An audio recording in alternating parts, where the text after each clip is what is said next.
name's Oran. I play here at Dragon Slayer and playing on this indie game tonight where you're supposed to play the indie pieces that aren't Marvel or DC, and I went with the Iron Maiden Power Slave, the Gandalf from The Hobbit, and the Dalsim from Street Fighter.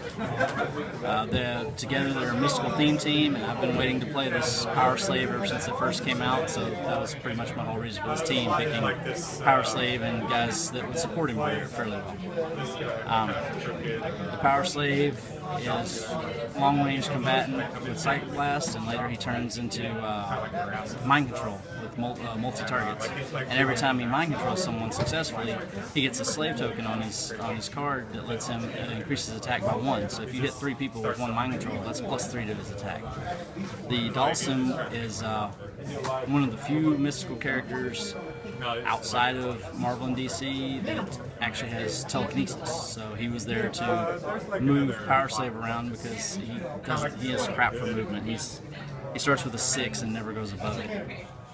The Gandalf, he was there because he has the Mystic's team ability, he has 8 range without wit, and basically he was there as more or less a meat shield. He was there to roll up, sit in hindering, and make opponents shoot him with a 20 defense while he's sitting there outwitting and taking pot shots at him. And if they hit him, they take mystic damage, so it all works out. First round, it was really close. I came up against a War Star with that Beni that hops off and does all his fun stuff, and destroyed Professor X and Magneto because he overextended him. Took out Forge to keep him from healing at War Star, but then it came down to just Power Slave and War Stars, like who would get the big hit first.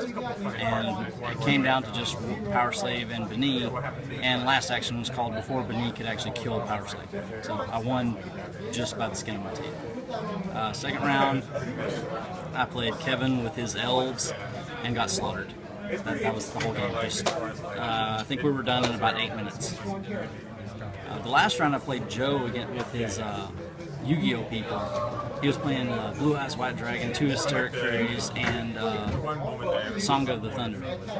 And he made the mistake of overextending on his first turn because we were playing on one of the little mini maps, and he came all the way across and sat right down in front of my guys. I'm like, okay, you're here, I'm a sharpshooter, I'm going to Psychic Blast you for 4.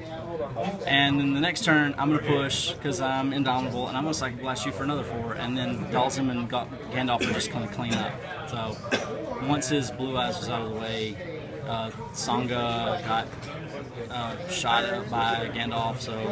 And after that, it just came down to which one of the Hysteric Fairies that Power Slave would kill first. So I think Dalsim ended up on his last click, Gandalf ended up on his last click, but nobody died. So I kind of swept it. If I were to build this team over again, it would really depend on whether or not we had the limitations of playing HeroClix again. Because the Gandalf is great, but this whole team lacks a lot of mobility. Like, I would need someone to haul Power Slave around aside from Dalsim. There aren't a whole lot of flyers in HeroClix. I think in the original indie set there were maybe 2 flyers. But I think it did pretty well. I mean, I went 2-1, so Power Slave rules.